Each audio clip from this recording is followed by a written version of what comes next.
Astaghfirullah. Bismillahirrahmanirrahim. Assalamualaikum warahmatullahi wabarakatuh.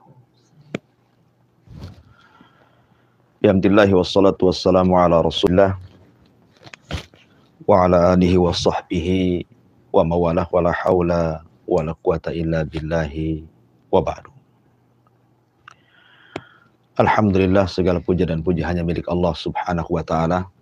Salawat dan salam kita hadiahkan kepada Rasul kita Nabi besar Muhammad sallallahu alaihi wa ala alihi wasallam. Alhamdulillah, kita bersyukur kepada Allah subhanahu wa ta'ala semua karena nikmat yang Allah subhanahu wa ta'ala anugerahkan kepada kita di pagi hari ini, sehingga kita bisa bertolabul ilmi walaupun lewat media. Salawat dan salam kita hadiahkan kepada Rasul kita Nabi besar Muhammad sallallahu alaihi wa ala alihi wasallam. Pagi hari ini kita akan membahas satu surat di dalam Al-Quranul Karim. Surat yang banyak pelajaran yang kita akan ambil nantinya, yakni surah Al-Adiyat. Surah Al-Adiyat ini secara tertib Al-Quran dia masuk pada tertib yang ke-100 dengan jumlah ayat 11 dan jumlah kalimat 40 serta jumlah huruf 164 huruf. Surah Al-Adiyat ini bicara tentang kuda. Tapi bukan kuda biasa, kuda perang. Kan di zaman itu kendaraan yang paling efektif untuk berperang adalah kuda. Karena kuda ini binatang yang sangat lincah sekali. Bahkan Nabi SAW sampai mengatakan bahwa fi nawasiha khairun. Di ubun-ubun kuda itu terdapat kebaikan ila yaumil qiyamah, sampai kiamat dibangkitkan. Dan itu tidak terdapat dalam binatang-binatang yang lainnya. Makanya Allah subhanahu wa ta'ala ketika bicara tentang persiapan perang, wa'iddu lahum mastata'tum min quwwah wa min ribatil khail. Persiapkanlah oleh kalian dari kekuatan yang kalian miliki, termasuk juga kuda-kuda perang. Dan subhanallah, kuda ini keberaniannya ditentukan oleh penunggangnya. Semakin berani penunggangnya, semakin berani kudanya. Semakin pengecut penunggangnya, maka kudanya juga ikut pengecut. Dan kuda ini saya katakan dari awal sangat lincah. Bisa bergerak ke kiri, ke kanan, ke depan, memutar, dan begitu seterusnya. Maka karena ada kebaikan dalam kuda ini, terutama dalam jihad fisabilillah, makanya Allah subhanahu wa ta'ala menjadikan kuda ini sebagai sumpah di dalam surah Al-Adiyat ini. Dan kaidah Al-Quran, tidaklah Allah subhanahu wa ta'ala bersumpah kecuali ada kebaikan dalam sumpahnya. Ada kemuliaan pada makhluk yang dijadikan sumpahnya. Dan Allah subhanahu wa ta'ala tidak memilih semua makhluk untuk dijadikan sumpahnya. Kemudian ketika Allah subhanahu wa ta'ala bersumpah dengan makhluknya, maka terserah Allah. Allah bersumpah dengan siapapun atau apapun dengan makhluknya. Tetapi makhluk tidak boleh bersumpah kecuali kepada Allah subhanahu wa ta'ala. Faman halafa bi ghairillahi faqad asyrak. Barang siapa yang bersumpah kepada selain Allah subhanahu wa ta'ala, dia telah menyekutukan Allah subhanahu wa ta'ala dengan yang lainnya. Allah Subhanahu wa taala berfirman, "Wal 'adiyati dhabha." Demi kuda-kuda perang yang berlari kencang.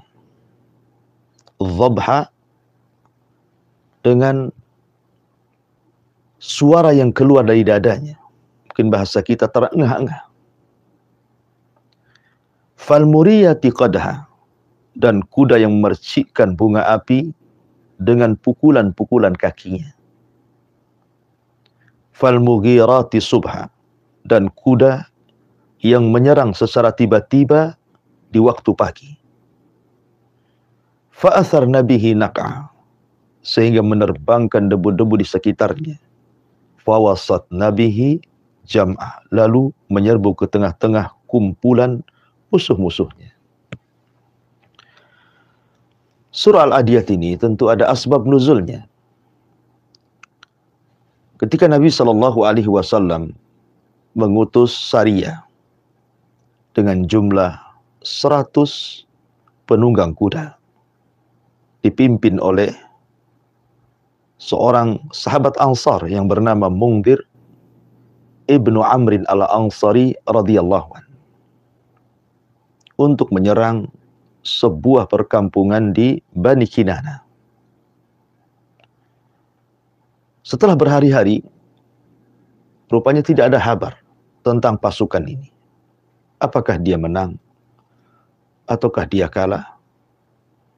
Dan di mana mereka?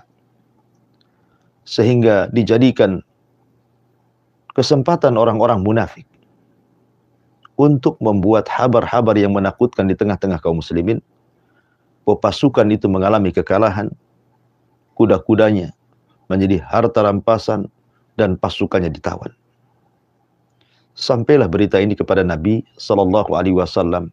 Fahazinan Nabi SAW. Nabi pun merasa sedih akan kondisi para sahabat yang diutusnya. Akan tapi Allah Subhanahu wa taala kemudian menenangkan Nabi SAW dengan menurunkan surah Al-Adiyat, di mana Allah Subhanahu wa taala memberikan kabar kepada Rasul tentang kondisi mereka yang berbeda dengan apa yang disebarkan orang-orang munafik tentang kekalahan para sahabat yang diutus Nabi SAW kepada Bani Kinana. Maka Allah Subhanahu wa taala turunkan bahwa mereka tidak kalah. Mereka sedang bertempur habis-habisan. Dan Allah katakan, wal 'adiyati dhabha, demi kuda-kuda yang berlari kencang dan terengah-engah. Mereka sedang berada di atas kuda-kuda mereka. Fal muriyati qadha, dan kuda yang memercikan bunga api. Maknanya, tidak mungkin api terlihat di siang hari. Artinya mereka sedang berada di malam hari dan memacukan kudanya ke tengah-tengah peperangan. Fal mughirati subha, dan mereka sedang menyerang secara tiba-tiba di waktu awal fajar. Fa'atharna bihi naq'a, sehingga kemudian mereka sedang berada di peperangan yang berkecamuk yang luar biasa, sehingga debu berterbangan kemana-mana. Fawasatna bihi jam'a, lalu mereka menyerbu ke tengah-tengah musuh, dan Allah menangkan peperangannya. Ma'asyiral muslimin yang dimuliakan Allah Subhanahu wa taala. Baik, kita masuk kepada tafsir singkat daripada surah Al-Adiyat. Secara singkat, surah Al-Adiyat ini isinya adalah mengingatkan kepada kita sebagai manusia, mu'minuhum wa kafiruhum, baik dia mukmin atau dia kafir, bahwa jadilah seperti kuda, atau mungkin jadilah seperti unta yang sangat bersyukur kepada tuannya. Walaupun Anda hanya memberikan makanan tertentu kepada kuda, dan yang dimakan pun tidak banyak, memberikan tempat kepada mereka dengan tempat yang mungkin seadanya, tidak harus mewah, dengan perawatan yang secukupnya, tetapi timbal balik syukurnya kuda-kuda kepada tuannya luar biasa. Mereka bisa digunakan oleh tuannya dengan sesuka tuannya, dan bisa diambil hikmah dan kebaikannya.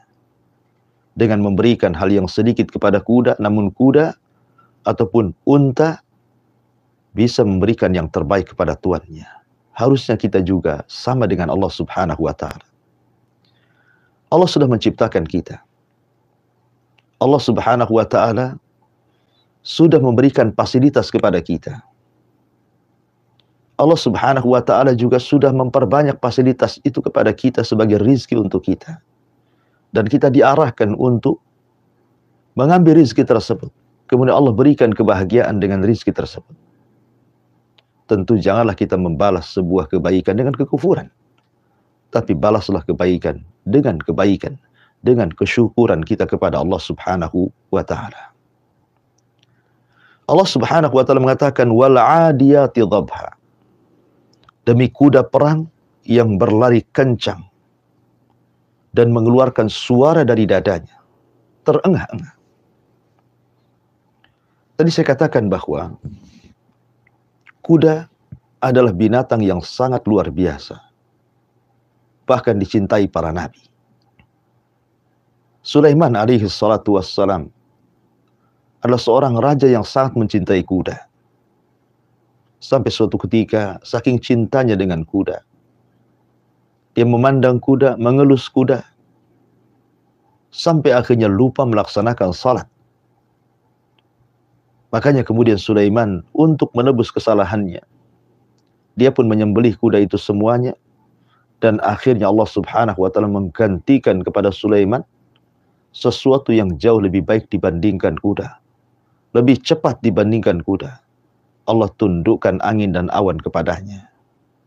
Disinilah ada kaidah, man taraka syai'an lillahi awadallahu khairan minhu. Barang siapa yang meninggalkan sesuatu karena Allah, maka pasti Allah akan memberikan sesuatu itu dengan yang jauh lebih baik daripada yang ditinggalkannya. Jadi tidak perlu khawatir. Kalau Anda bekerja di tempat yang terdapat keharaman di dalamnya, mungkin banyak transaksi riba, kezaliman, menipu orang, maka pindahlah dari pekerjaan itu. Dan yakin barang siapa yang meninggalkan sesuatu karena Allah, pasti Allah akan jauh memberikan yang lebih baik dibandingkan yang Anda tinggalkan. Ma'asyiral muslimin yang dimuliakan Allah Azza wa Jalla, fal muriyati qadha. Dan kuda yang memercikan bunga api, karena memang sepatu-sepatu kuda ini apabila terbentur dengan bebatuan, maka akan mengeluarkan percikan api. Dan tentu percikan itu tidak mungkin dilihat di siang hari, karena terkalahkan dengan cahaya matahari. Artinya bahwa kuda ini berlari di malam hari. Subhanallah. Kuda berlari di malam hari, walaupun di kegelapan malam. Tapi kuda Allah berikan insting untuk bisa melihat di kegelapan. Dan ini menunjukkan bahwa kuda ini Allah berikan kelebihan. Ma'asyiral muslimin yang dimuliakan Allah Subhanahu wa Ta'ala, fal mughirati subhan.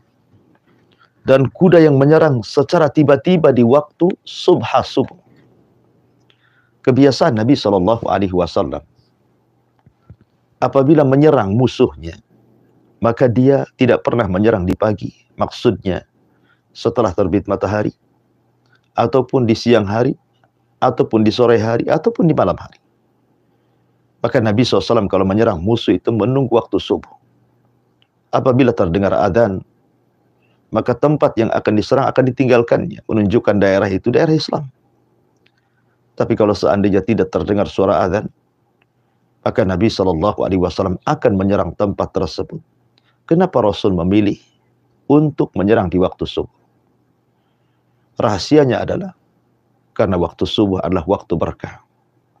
Makanya Nabi SAW mengatakan, Allahumma barik li ummati fi bukuriha. Ya Allah, berkahi umatku di waktu bukurnya, di waktu paginya maksudnya, subuh sampai terbit matahari. Dan Nabi SAW mengatakan, nusirtu bis sabah wa uhlikatil adu bid dabur. Bahwa aku ditolong dengan angin pagi, sebagaimana kaum Ad dihancurkan dengan angin sore. Ya, karena subuh ada angin yang luar biasa. Angin sabah. Makanya tidak ada satupun riwayat yang menjelaskan wanita-wanita di zaman itu salat berjamaah di waktu zuhur, di waktu asar, di waktu maghrib, di waktu isya, kecuali di waktu subuh. Di mana wanita-wanita di zaman Rasul, mereka keluar untuk melaksanakan salat pada waktu ghalas. Waktu ghalas artinya masih ada gelapnya, belum nampak apapun. Mereka pada keluar. Bukan berarti kemudian wanita yang salat di selain subuh tidak boleh. Boleh, tetapi yang dikisahkan dalam hadis-hadis adalah wanita berjamaah itu di waktu subuh. Ya, karena mereka selain juga melaksanakan kewajiban Allah Subhanahu wa taala salat subuh berjamaah, juga mereka melakukan riyadhah, melakukan olahraga, karena di waktu pagi itu waktu yang menyehatkan badan. Bahkan Imam Ibnul Qayyim rahimahullah taala sampai mengatakan, sebuah hal yang tidak baik adalah ketika seseorang tidur di pagi hari, di waktu subuh, sampai terbit matahari. Karena itu waktu berkah. Orang yang membiasakan tidur di waktu ini tidak akan ada keberkahan pada hidupnya. Tidak ada keberkahan dalam keluarganya. Tidak ada keberkahan dalam hartanya.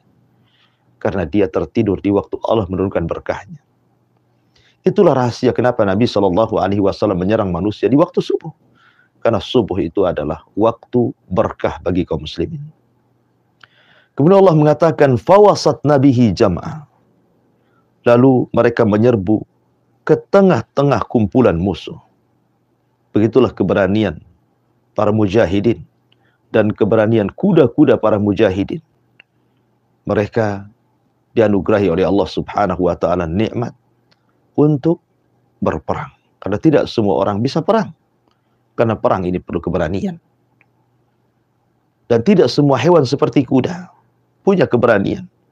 Ketika penunggangnya semakin berani, maka kudanya pun semakin nekat dan berani.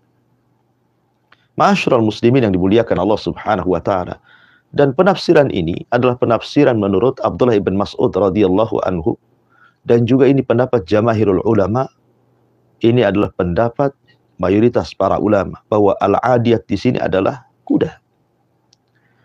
Tapi ada pendapat yang lain seperti Ali bin Abi Thalib radhiyallahu mengatakan bahwa al-adiyat di sini bukan kuda, tapi ini bercerita tentang unta yang dinaiki oleh jemaah haji.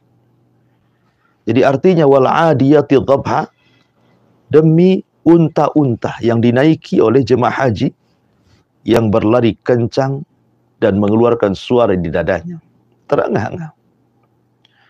Fal muriyati qadha, dan demi unta yang ditunggangi oleh jemaah haji kemudian kakinya menghantam-hantam batu, kemudian terpercik padanya api-api dari kakinya. Fal mughirati subha, dan demi unta-unta yang ditunggangi jemaah haji yang tiba di waktu pagi. Maksudnya mereka yang berangkat dari Muzdalifah menuju Mina. Ada yang mengatakan dari Arafah menuju Muzdalifah. Fa'asar nabihi naq'a, sehingga perjalanan unta itu menghambur-hamburkan debu di sekitarnya. Fawasat nabihi jam'a, lalu mereka sampai di jam'ah. Jam'ah itu artinya Muzdalifah. Itu sebagian ulama mengatakan bahwa al-adiyat di sini bukan kuda tapi unta. Tapi pendapat ini dibantah oleh sebagian para ulama. Karena tidak mungkin unta itu lari kencang saat melaksanakan ibadah haji. Karena akan bertentangan dengan sabda Nabi SAW, as-sakinatus sakinah. Tenanglah kalian, tenanglah kalian. Sementara ini berlari kencang. Makanya pendapat yang adhar wallahu a'lam, pendapat yang lebih mendekati teks ayat adalah bahwa yang dimaksud al-adiyat di sini bukan unta tetapi kuda-kuda perang. Ma'asyiral muslimin yang dimuliakan Allah Subhanahu wa taala. Kemudian Allah Subhanahu wa taala mengatakan, innal insana li rabbih lakanud. Sungguh manusia itu sangat ingkar, tidak bersyukur kepada Tuhan.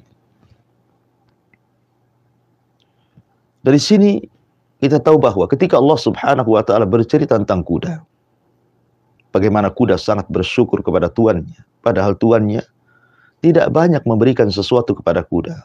Makanan yang secukupnya, tempat yang sederhana. Tetapi kemudian kuda ini sangat bersyukur dengan tuannya. Apapun yang diperintahkan tuannya, kuda ini nurut. Sampai pun kepada sebuah hal yang sangat mengancam jiwanya, peperangan, kuda ini tetap menurut. Bahkan kuda ini semakin berani ketika tuannya yang menungganginya sangat berani. Berbeda dengan manusia. Allah mengatakan, innal insana li rabbihi lakanut. Kalimat al-insan di dalam Al-Quran itu biasanya berkonotasi jelek. Seperti Allah mengatakan, innal insan khuliqa halu'a. Manusia ini diciptakan suka mengeluh. Wal asri innal insana lafi khusrin. Demi waktu asar atau demi masa atau demi waktu, manusia ini sungguh dalam keadaan rugi. Artinya Al-Quran kalau menyebutkan kalimat al-insan, biasanya konotasinya tidak baik. Sehingga sebagian para ulama mengatakan yang dimaksud al-insan dalam ayat ini adalah kufar, orang-orang kafir. Di mana orang-orang kafir itu mereka kanut, mereka ingkar, mereka dengki, mereka hasad, mereka bakhil. Ya. Tapi ada juga yang mengatakan al-insan ini mencakup mukmin dan kafir. Bisa mukmin, bisa kafir. Karena terkadang mukmin juga ada yang ingkar kepada nikmat Allah Subhanahu wa taala, tidak mesti kafir. Padahal ma'asyiral muslimin yang dimuliakan Allah Subhanahu wa taala, sudah saya katakan di awal bahwa manusia itu oleh Allah Subhanahu wa taala diberikan 5 nikmat. Pertama, al-ijad. Yang kedua, al-i'dad. Yang ketiga, al-imdad.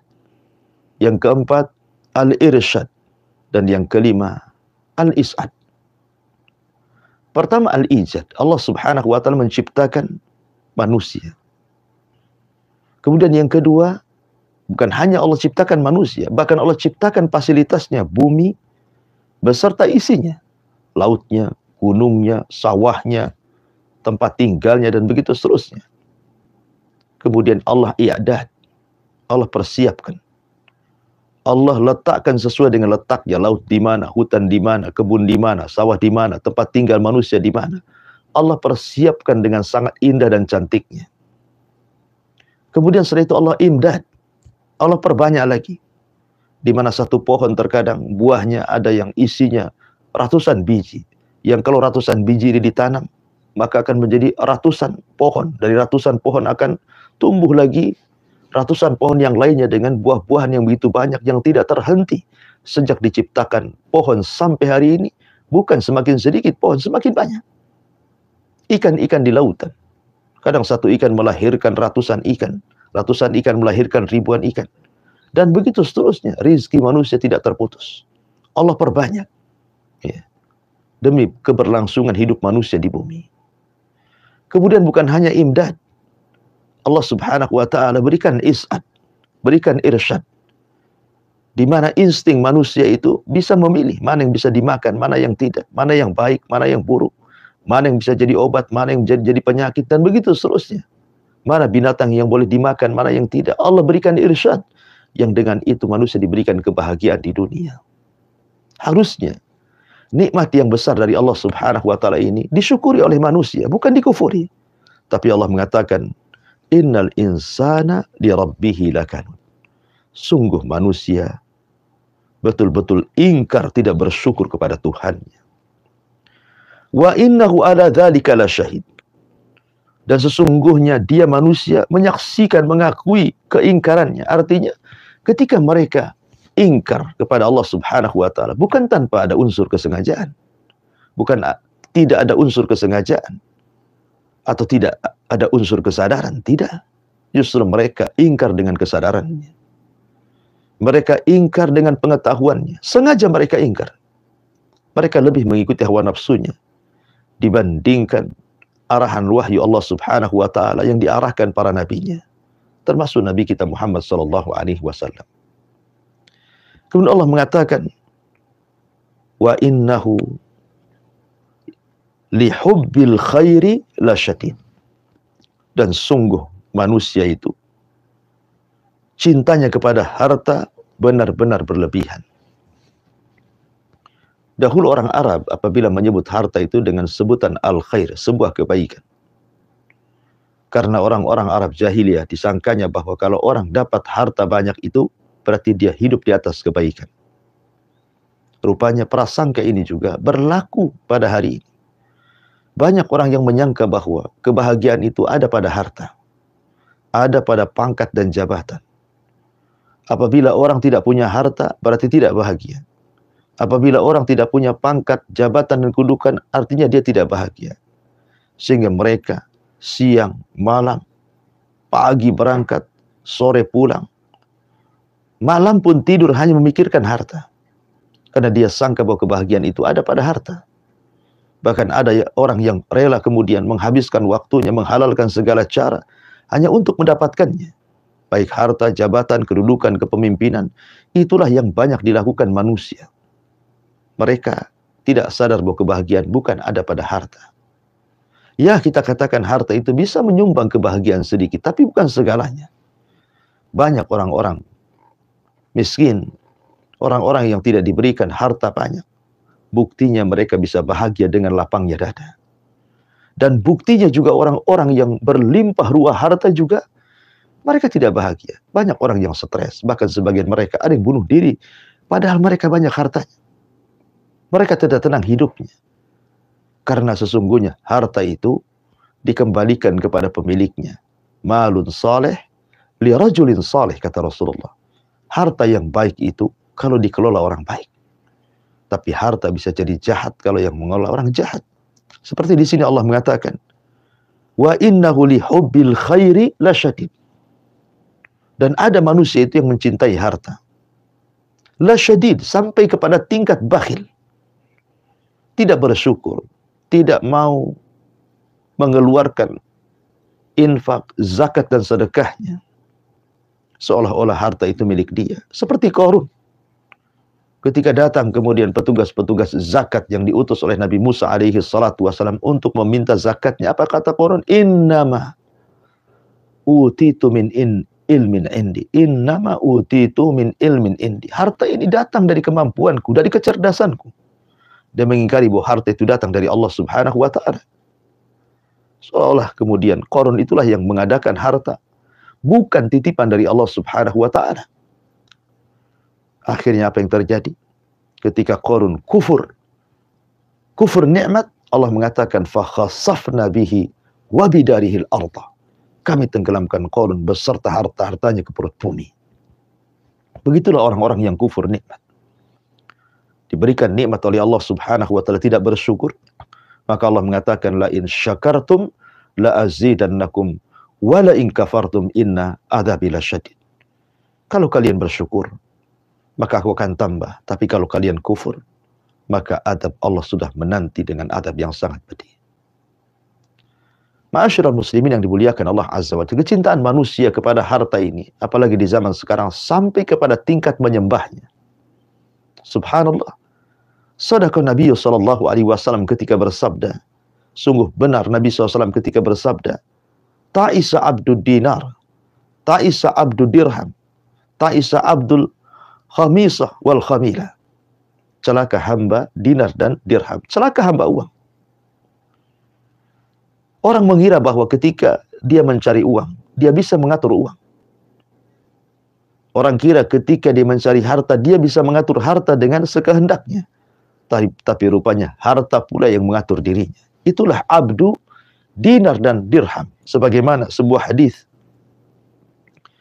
Nabi Shallallahu Alaihi Wasallam bersabda, iyyaka wasyuh, hati-hati kalian dengan kebakhilan. Fa inna syuha ahlaka man kana qablakum. Karena kebakhilan itu menghancurkan umat-umat sebelum kalian. Kemudian Rasul mengatakan, amarahum bil bukhli fabakhilu, wa amarahum bil zulmi fadhalamu, wa amarahum bil qati'ati faqata'u. Ketika harta memerintahkan mereka untuk bakhil, mereka pun bakhil. Ketika harta memerintahkan untuk melakukan kezaliman, mereka pun zalim.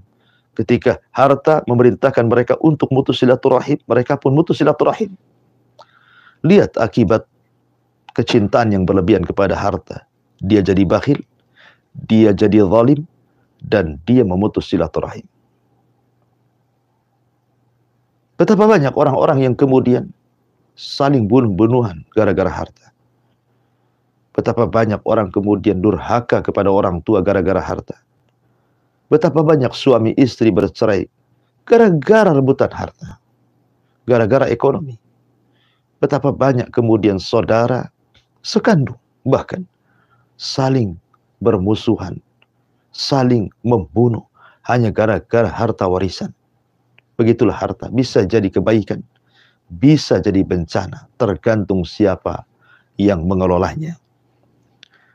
Padahal Nabi SAW mengatakan dalam sebuah hadis, "Madhi'bani ja'ian ursila fi ghanamin bi afsadalaha min hirsil mar'i 'alal mali wasyarafi." Sebuah hadis yang dikeluarkan Imam At-Tirmidzi, dan juga hadis ini hasan.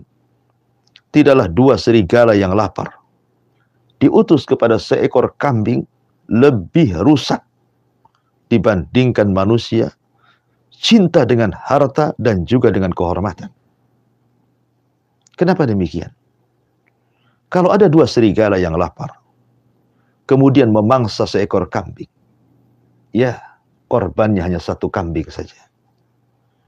Tapi manusia yang punya harta, yang punya kedudukan, dengan hartanya dia bisa merusak banyak manusia. Dengan hartanya bisa membuat perang manusia. Dengan hartanya bisa membuat kerusakan di tengah-tengah manusia. Itulah manusia. Ketika kemudian cinta harta dan cinta kehormatan rusak segalanya. Makanya Allah ingatkan, wa innahu lihubbil khairi lasyadid. Kemudian Allah mengatakan, afala ya'lamu idza bu'thira ma fil qubur. Afala ya'lamu idza bu'thira ma fil qubur. Maka tidaklah dia mengetahui apabila disingkap atau dikeluarkan semua manusia yang ada dalam kuburan.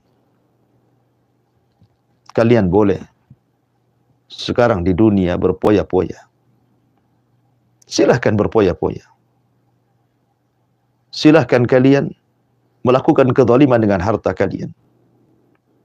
Silahkan kalian bermaksiat dengan harta kalian. Tetapi ingat, Allah ingatkan di sini, afala ya'lamu idza bu'thira ma fil kubur. Nanti ada hari kiamat di mana kalian akan dibangkitkan, dikeluarkan dari kubur-kuburnya.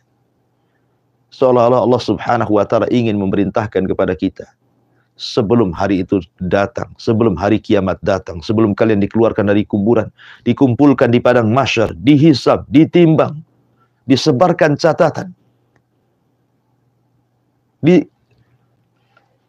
diseberangkan di titian siratal mustaqim, sebelum dihadapkan kepada jahanam. Maka berbuat zuhudlah dan berbuat waraklah. Apa itu zuhud? Kata Hasan Al-Basri rahimahullah ta'ala, zuhud itu artinya dha'al mal fi yadika. Letakkan harta itu di tangan, jangan masukkan ke dalam hatimu. Sebab kalau harta itu masuk dalam hati kita, maka Allah mengatakan, wa innahu lihubbil khairi lasyadid. Itu akan mengakibatkan kecintaan kita kepada harta berlebihan. Tapi kalau seandainya harta itu diletakkan di tangan, apabila datang, alhamdulillah. Apabila pergi pun, tidak terlalu sedih. Karena hanya di tangan saja. Apabila kemudian dia pun berinfak dengan hartanya, zakat dengan hartanya, maka itu hanya memindahkan sesuatu yang datang dari Allah lewat tangan kita, berpindah kepada tangan yang lainnya. Tapi kalau seandainya harta diletakkan di dada, kemudian timbul perasaan cinta yang berlebihan, maka dia tidak mungkin mengeluarkan sedekah, infak, dan zakat, dan begitu seterusnya. Tidak mungkin menolong orang. Karena dia berpikir kalau seandainya hartanya dikeluarkan, maka hilang pada dirinya harta tersebut. Sehingga dia menjadi bakhil, ingkar, tidak bersyukur kepada Allah Subhanahu wa ta'ala. Betapa banyak harta yang melalaikan ibadah. Betapa banyak harta yang melalaikan zikir. Betapa banyak harta yang melalaikan qiraatul Quran. Betapa banyak harta yang melalaikan taqarrub, mendekatkan diri kepada Allah Subhanahu wa ta'ala. Makanya Allah Subhanahu wa ta'ala ingatkan, ya, jadilah hamba yang zuhud. Bukan berarti tidak boleh kaya. Zuhud itu boleh kaya. Sufyan Ats-Tsauri rahimahullahu ta'ala, alimin ulama uz-zuhad. alim min ulama zuhad. Dia adalah orang yang alim terhadap ilmu zuhud, tapi dia juga kaya. Ketika ditanya, ya Imam, engkau mengajak manusia untuk zuhud sementara hartamu begitu banyak. Maka Sufyan Ats-Tsauri mengatakan, likaila atamandalu ala al-mulk, supaya aku tidak menjilat pemerintah. Aku bisa mengucapkan yang hak adalah hak, yang batil adalah batil, tanpa harus menyetir atau tanpa harus disetir oleh para penguasa, karena aku tidak hidup dari mereka. Bebas, ya. Itulah enaknya orang zuhud, bebas, kata Sufyan Ats-Tsauri rahimahullahu ta'ala. Makanya Allah ingatkan bahwa ada hari kiamat, jangan macam-macam, ya. Nanti Allah subhanahu wa ta'ala akan bangkitkan semua kalian, dan kalian akan mempertanggungjawabkan semua yang kalian lakukan di dunia. Kalau Anda menanam kebaikan, Anda akan tuai kebaikan. Tapi kalau Anda tanam keburukan, jangan salah, Anda pun akan memetik keburukan pada hari kiamat. Afala ya'lamu idza bu'thira ma fil qubur wa hussila ma fis sudur. Dan sungguh apa yang tersimpan, tersembunyi dalam dada kita, semua akan tersingkap. La yakhfa minhu khafiyah. Bagi Allah tidak ada yang tersembunyi. Di dunia saja Allah Maha mengetahui yang telah, yang sedang, yang akan datang. Bahkan sesuatu yang mustahil terjadi, kalau terjadi Allah tahu. Maka Allah subhanahu wa ta'ala akan mengeluarkan isi dada-dada manusia yang mereka sembunyikan di dunia, dari keimanan, dari ketakwaan, dari kekufuran, dari kemunafikan, dari niat jahat, hasad, dengki, dendam, yang di dunia mungkin orang tidak tahu. Tapi di akhirat Allah akan munculkan semuanya. Siapa Anda sebenarnya? Maka Allah mengatakan, inna rabbahum bihim yawma idzin la khabir. Sungguh Tuhan mereka pada hari itu maha teliti terhadap keadaan mereka. Khabir dengan alim tentu berbeda. Khabir adalah sesuatu yang sangat teliti sekali. Dan ingat bahwa Allah subhanahu wa ta'ala akan membalas sesuai dengan pengetahuannya di dunia. Karena Allah itu kan maha mengetahui. Jadi ketika Allah subhanahu wa ta'ala membalas manusia di akhirat itu dengan ilmunya. Karena Allah tidak pernah mendolimi hamba-hambanya. Allah tidak pernah mendolimi hamba-hambanya. Kalaupun ada hambanya yang dimasukkan ke dalam neraka, itu karena keadilannya. Dan ketika Allah masukkan manusia ke dalam surga, itu karena rahmatnya. Ma'asyiral muslimin yang dimuliakan Allah Azza wa Jalla. Inilah tafsir singkat daripada surah Al-Adiyat. Mudah-mudahan ada manfaatnya. Baik, saya kembalikan kepada moderator. Fal yatafadhal mashkur. Baik, jazakallahu khairan, barakallahu fikum. Terima kasih banyak Ustaz untuk ilmu Islam yang sangat berfaedah sekali bagi kita semua kaum muslim dan muslimah, khususnya sahabat pendengar Radio Hal 106 FM Batam.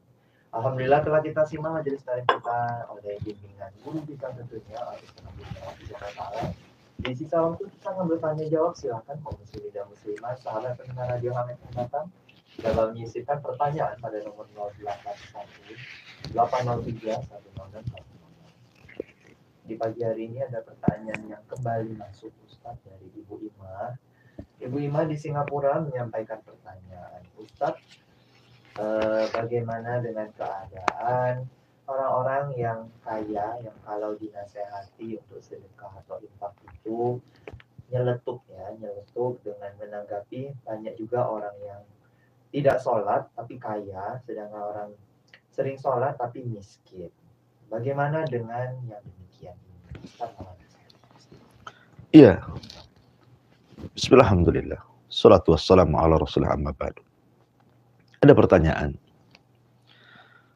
Apabila orang-orang kaya dinasihati untuk bersedekah, mereka mengatakan bahwa banyak kok orang-orang yang tidak sholat. Mereka Allah berikan kekayaan. Ingat, ini syubhat. Allah subhanahu wa ta'ala ketika memberikan kekayaan bukan tanda sebuah kebaikan.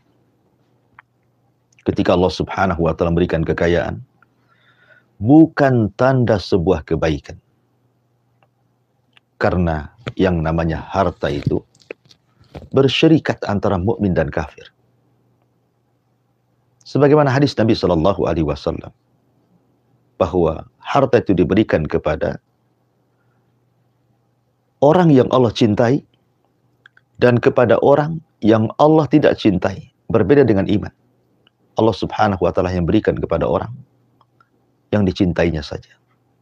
Qarun kaya, Namrud berkuasa dan kaya, Fir'aun berkuasa dan kaya. Tapi di sisi lain Sulaiman alaihi salam juga diberikan kekuasaan dan kekayaan. Nabi Allah Daud diberikan kekuasaan dan kekayaan. Abu Bakar Siddiq kaya, Utsman kaya, Abdurrahman bin Auf kaya. Lalu apa bedanya antara satu kafir yang diberikan kekayaan dan mukmin yang juga diberikan kekayaan? Manusia diberikan rizki, makan, minum, tempat tinggal. Binatang pun sama. Ya. Kalau orang hanya sekedar hidup saja, kera di rimba pun hidup. Kalau orang hanya sekedar bekerja saja, kerbau di ladang pun bekerja. Artinya bahwa bukan itu masalahnya. Ya. Kekayaan itu, saya ulangi dari awal, bukan tanda sebuah kebaikan. Boleh jadi itu tanda sebuah keburukan. Allah mengatakan, kalla innal insana la yatgha an ra'ahu istaghna. Sekali-kali manusia itu mudah melampaui batas ketika Allah bentangkan kecukupan dan kekayaan kepadanya. Makanya sebagian ulama mengatakan bahwa kekayaan itu sirru tughyan. Rahasia bejatnya manusia itu ada di harta. Kenapa demikian? Karena fasilitas maksiat ada di tangannya. Orang punya harta itu. Mau berzina, tinggal beli pelacur. Mau menyakiti orang, bayar preman. Tidak suka dengan orang, bayar pengacara. Dan begitu seterusnya. Tapi orang susah, apa yang mau dibayar? Makanya berbahagialah jadi orang susah itu. Bebannya sedikit di hadapan Allah subhanahu wa ta'ala. Karena di akhirat Allah akan katakan, min aina iktasabahu wa fima anfaqahu. Dari mana kau dapati harta? Kemana kau belanjakan? Dua soalan. Ya. Tetapi ketika kemudian ada orang mengatakan, tuh lihat orang yang tidak sholat saja, Allah berikan kekayaan. Ya memang, saya ulangi dari awal bahwa Allah itu memberikan harta kepada yang dicintai dan kepada yang tidak dicintai. Karena harta bukan sebuah kebaikan. Dunia ini bukan sebuah kebaikan. Lau kanati dunya ta'dilu janaha ba'udatin ma saqal kafiru syurbata ma'in, kata Rasul. Kalau dunia ini ada nilainya, walaupun seperti sayap nyamuk, tentu orang kafir tidak akan diberikan minum walaupun seteguk air. Tapi karena dunia tidak ada nilainya, orang kafir sesuka-sukanya, bukan seteguk air saja. Satu danau dia minum. Silahkan. Allah mempersilahkan. Tapi itu hanya sekedar istidraj. Sanastadrijuhum min haitsu la ya'lam.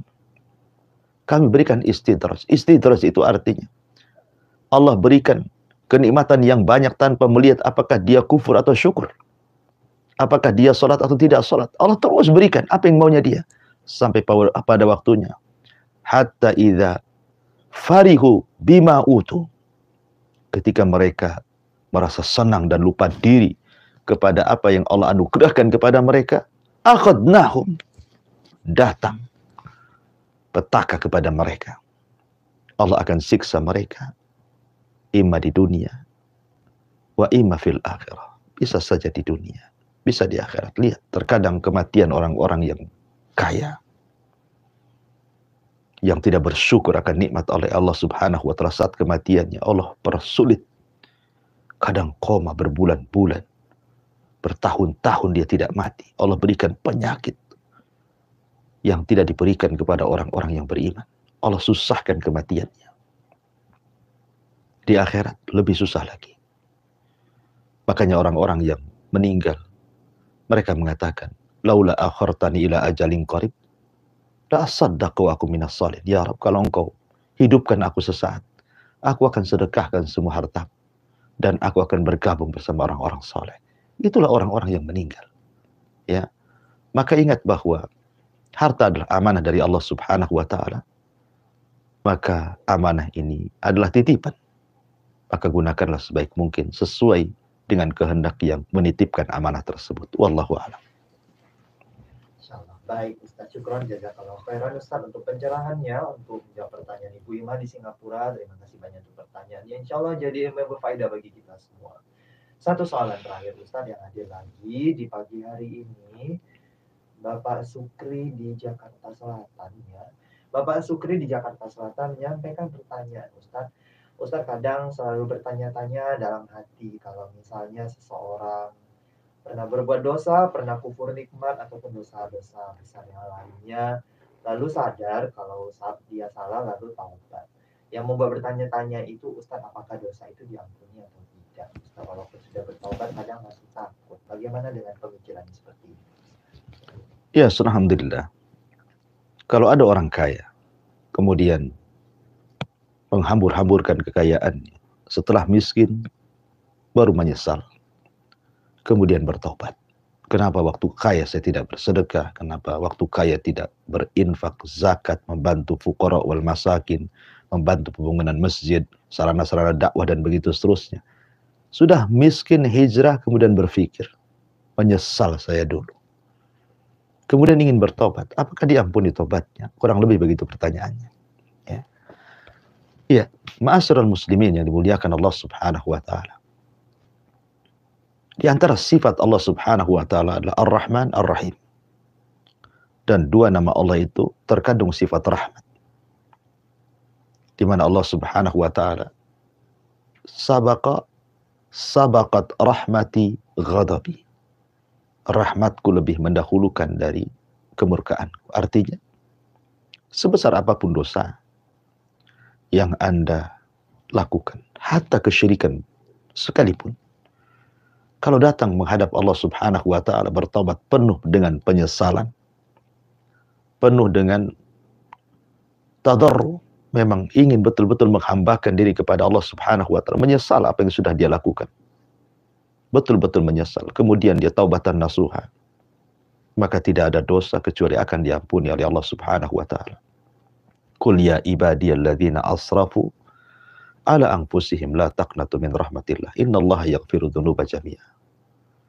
Qul ya ibadiyalladzina asrafu ala anfusihim.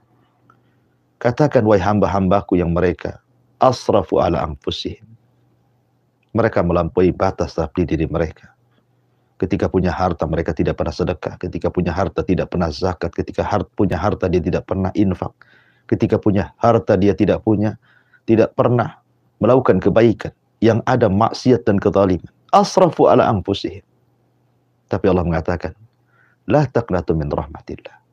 Jangan putus asa dari rahmat Allah Subhanahu wa taala. Mintalah ampun kepada Allah Azza wa Jalla. Innallaha yaghfiru dzunuba jami'a. Allah mengampuni semua dosa. Ya, tetapi ingat bahwa dosa itu terbagi menjadi tiga. Ada yang berkaitan dengan hak dosa kita kepada Allah. Ada yang berkaitan dengan dosa terhadap diri sendiri. Ada yang berkaitan dosa dengan orang lain.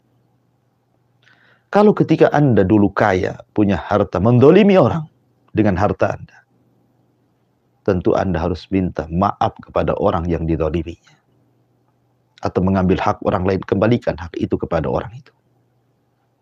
Sebelum nanti ada peradilan Allah Subhanahu wa taala di mana pahala kita akan habis, diambil oleh orang-orang yang kita zalimi. Tapi kalau dulu mungkin harta yang Anda miliki bukan untuk mendolimi orang, hanya untuk mencelakakan diri sendiri. Minum khamr, berzina, kemudian menghambur-hamburkan harta, membazirkan harta dan begitu seterusnya. Sekarang sudah jatuh miskin baru Anda sadar. Ya, begitulah hikmahnya.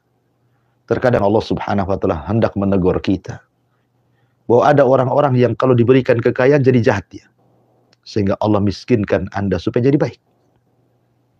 Atau sebaliknya, terkadang ada orang-orang yang kalau Allah miskinkan jadi jahat, makanya Allah berikan kekayaan supaya dia jadi baik. Semua hikmah dari Allah Subhanahu wa taala. Allah memberikan harta sesuai dengan kehendaknya dan hikmahnya, kebaikannya. Ya. Boleh jadi mungkin Anda tipe orang yang ketika dimiskinkan harus baik. Buktinya Anda tobat. Ketika Anda kaya, boleh jadi ketika Anda diberikan kekayaan lagi, mungkin kufur lagi. Kufur nikmat lagi. Kita tidak tahu. Maka bersyukurlah. Ketika Anda miskin, Anda disadarkan. Ya, Anda disadarkan oleh Allah Subhanahu wa taala untuk introspeksi, kenapa dulu waktu kaya saya bakhil, dan begitu seterusnya. Intinya bahwa kalau Anda bertobat, ya tidak ada dosa yang tidak diampuni. Allah Maha mengampun segala dosa hamba-hambanya, walaupun dosa kita melambung sampai ke langit. Kalau kita datang kepada Allah dengan keikhlasan, ingin tobat nasuha, tidak ada dosa kecuali Allah akan ampuni. Wallahu a'lam. Insyaallah. Jazakallah khairan Ustaz untuk jawabannya ya, untuk pertanyaan tadi Bapak Sukri di Jakarta Selatan. Insyaallah jadi berfaedah bagi. Jazakallah khairan.